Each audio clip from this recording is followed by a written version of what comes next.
The rain had just started when I stepped out of my apartment, the mist soft but steady clinging to my gown and flattening the curls I'd spent half an hour on. I kept one hand over my cap, the other gripping my purse. It was 3 blocks to the bus stop, 12 to campus if I walked the whole way.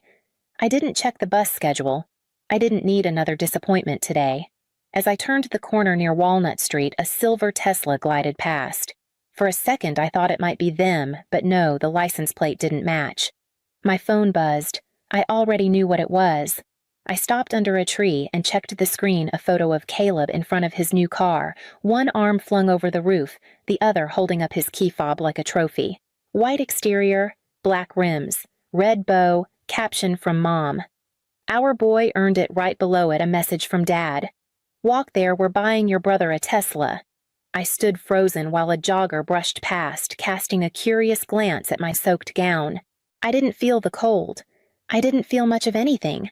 By the time I reached 15th Street, I wasn't thinking about the rain anymore.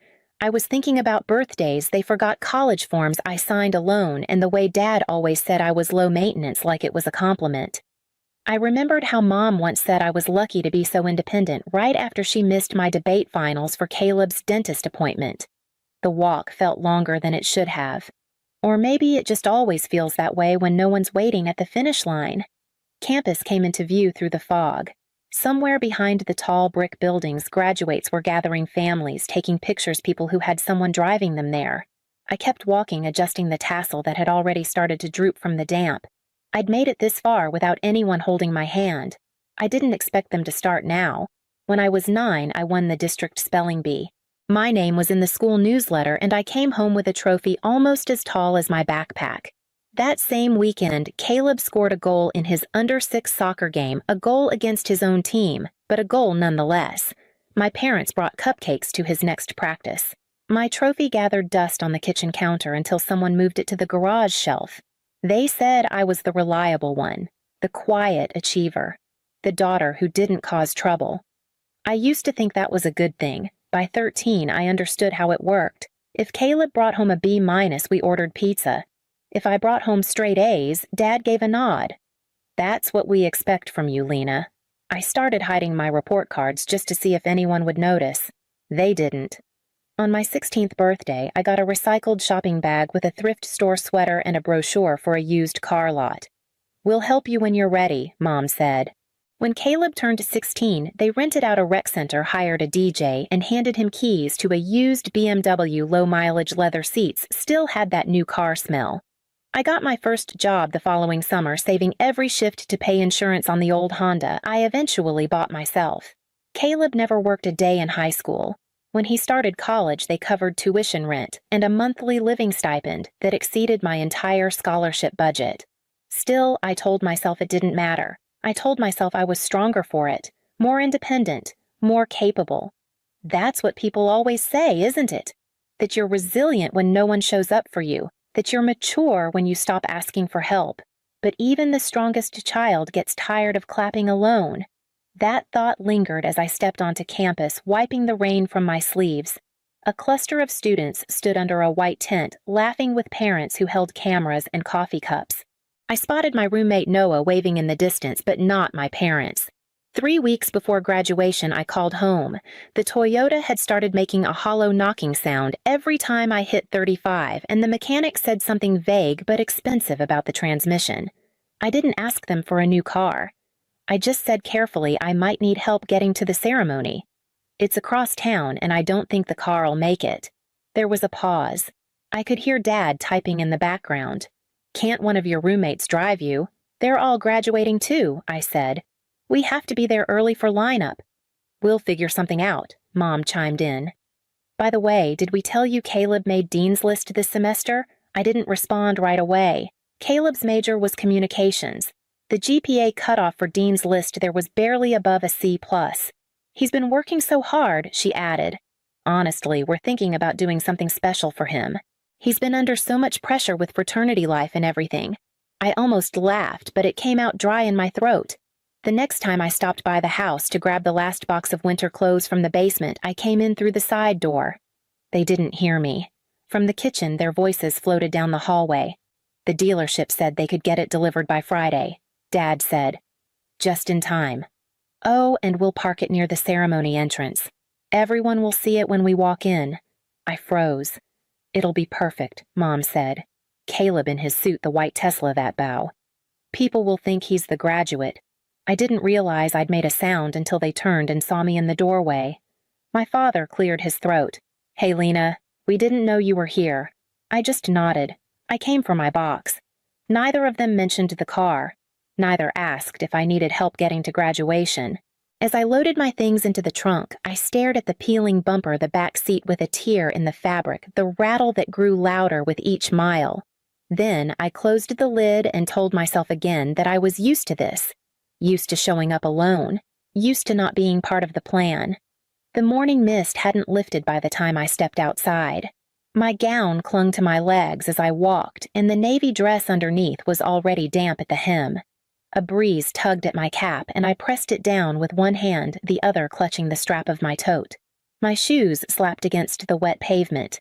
I passed 3 families taking pictures on their porches, parents adjusting ties and smoothing out gowns. I kept my eyes ahead. The bus stop was empty when I arrived, except for an older woman seated on the bench with an umbrella resting against her knee. She looked up as I approached. Her eyes were kind, the kind that scan you once and understand more than they let on. Graduating today? She asked. I nodded. University of Colorado. She patted the seat beside her. Sit before you soak through. I'm Doris.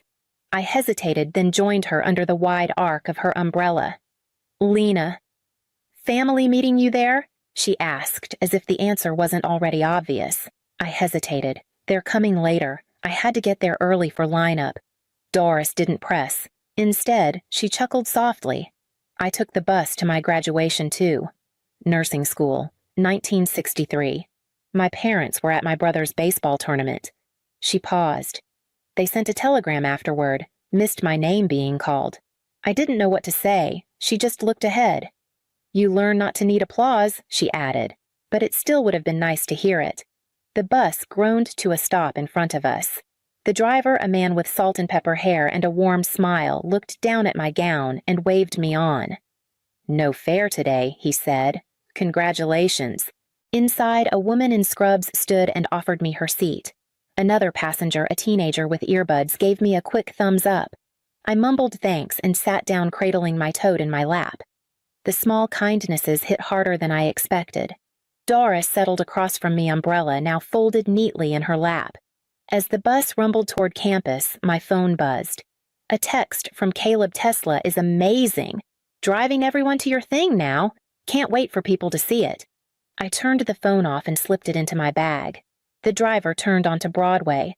I could already see the white tents rising between the brick buildings ahead. The graduate assembly area was a mix of nerves and noise, rows of caps cords and gowns shifting in loose formation. I found my place among the marketing majors and kept my head down, adjusting the tassel on my cap more times than necessary. Noah spotted me from 2 rows over and waved with both hands. I smiled, grateful for her steady presence even from a distance. Around us, families were filling in the rows of folding chairs on the lawn. I saw mothers fussing with collars, grandparents snapping photos, younger siblings running between aisles with juice boxes in hand. But not mine. As the announcer gave instructions, clap at the end, keep moving, smile for the cameras. I scanned the crowd again. Still no sign of them. We began the procession slowly, 1 pair at a time. The music swelled string instruments and brass, and we stepped onto the long green stretch leading to the stage. People clapped, some cheered, a few cried. I walked with measured steps, hands clenched at my sides. I wasn't going to cry. I wasn't even going to look for them again. But when I reached my seat, I couldn't help it. There, finally weaving awkwardly through the far left section, were my parents. Late, of course. My mother was on her phone trying to text and scan the crowd at the same time. My dad was talking to a man in a suit, laughing like he was networking at a conference. Caleb trailed behind them wearing a sleek blue suit and sunglasses, holding the Tesla fob in his hand like a VIP pass. They hadn't seen me. Or if they had, they hadn't stopped long enough to notice. Names started echoing across the field. Students walked across the stage to polite applause, occasional whistles, camera flashes. I clapped where appropriate, smiled when classmates returned to their seats. All the while, I waited for the ache in my chest to settle. It didn't. When the announcer reached the M's, I sat up straighter. I heard the lead-in Bachelor of Science in Marketing, followed by my name. Lena Marlowe, summa cum laude. I stood. My cap nearly slipped as I stepped into the aisle. Every breath felt like it might crack something open inside me.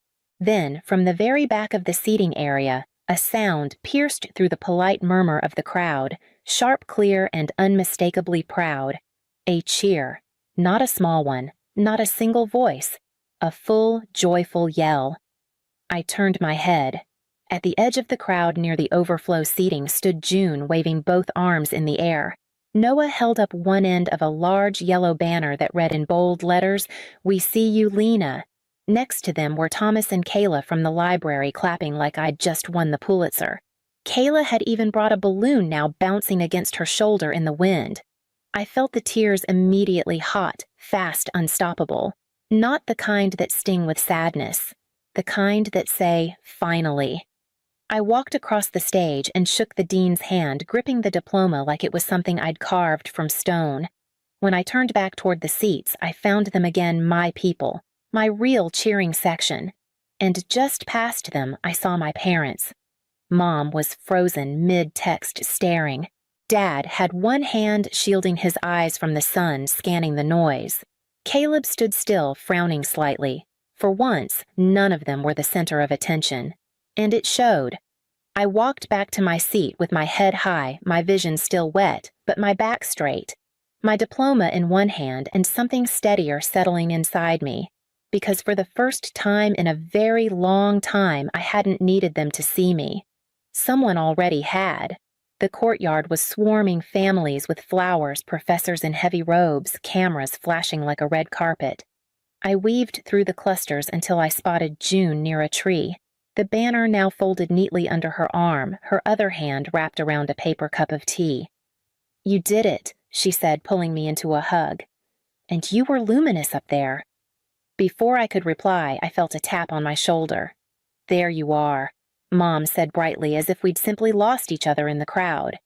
Dad stood behind her, already adjusting the strap on his camera bag. Caleb hovered a few feet away, holding a Tesla key fob and spinning it slowly around his finger. "We need to get some quick pictures by the car," Mom continued. "It's parked in the VIP section, thank God." Caleb had to parallel park, but you should have seen it flawless. She turned, already walking toward the lot. "No," I said. She paused. "What do you mean?" "No, I'm not posing in front of Caleb's Tesla on my graduation day." "Don't be difficult, Lena. It's just a few pictures." "It's never just a few pictures," I said. My voice wasn't loud, but it landed. Dad stopped fiddling with the lens cap. Caleb blinked. "It's every moment like this one where you forget whose day it is, where you turn my achievements into his backdrop." I walked to my own graduation. "You didn't even ask how I was getting here." "You're always so independent," Mom said, her voice tightening. "We thought you preferred that." "No," I said calmly. "You just preferred not to be responsible." Caleb stepped forward. "I didn't ask for the car." "I know," I said. "You didn't have to." Mom opened her mouth again, but another voice cut in. Elena, June said, stepping beside me. "Do you remember how your father treated Carol growing up?" Mom's face changed. She was the one who worked quietly, who never demanded attention, and he made her invisible for it. And now, here you are doing the same thing to your own daughter. "Mom, this isn't the time," Mom muttered, glancing around at the families nearby. "If not now," when June asked. "You raised 2 children and taught only one that love was guaranteed. The other had to earn it, and never quite did." Mom's eyes glistened, but she didn't say a word. Dad just looked at the ground. "I'm going to dinner," I said, turning to Noah, who had been standing a few paces behind me, silent but watchful. With people who wanted to celebrate me, I added my voice steady. "You can't just walk away from your family," Dad called after me. I didn't stop. "Watch me." Noah fell into step beside me, and we started toward the sidewalk. I didn't look back, not until I heard Caleb's voice behind us. "So..."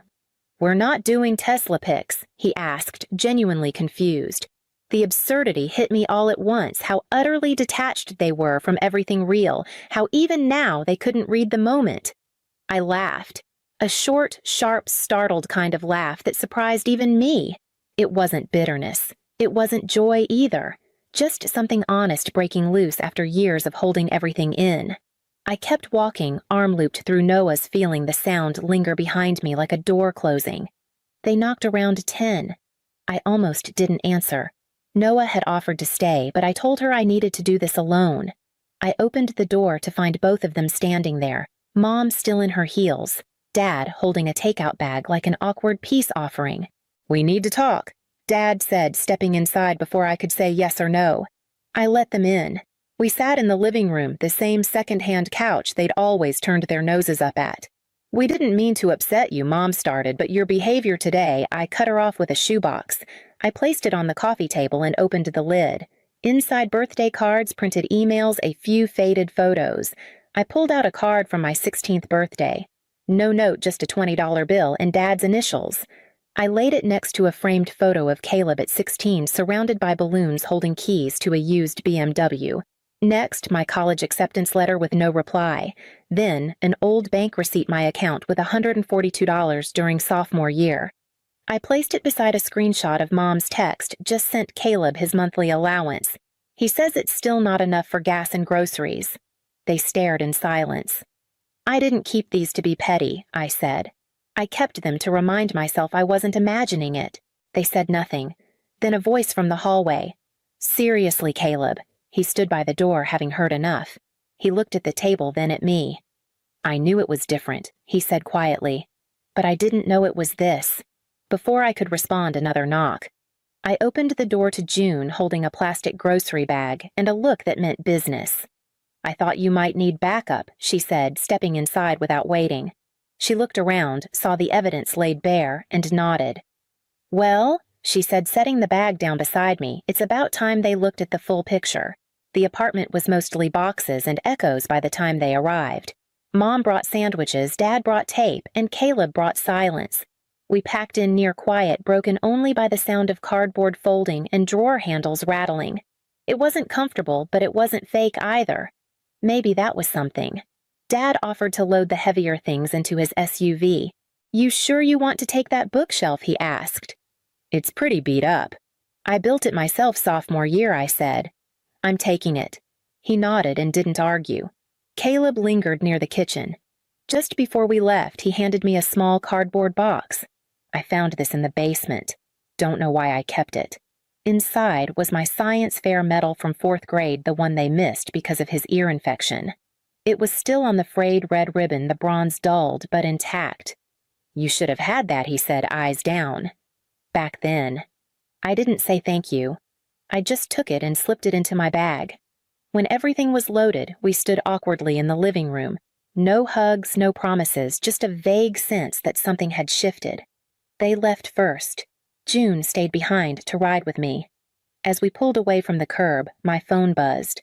A text from her. "How does it feel to be exactly where you're meant to be?" I looked at the boxes in the back seat, at the cracked spine of my bookshelf, at the small medal in my lap. "Like the beginning," I typed back. Then I hit send and turned toward the road ahead.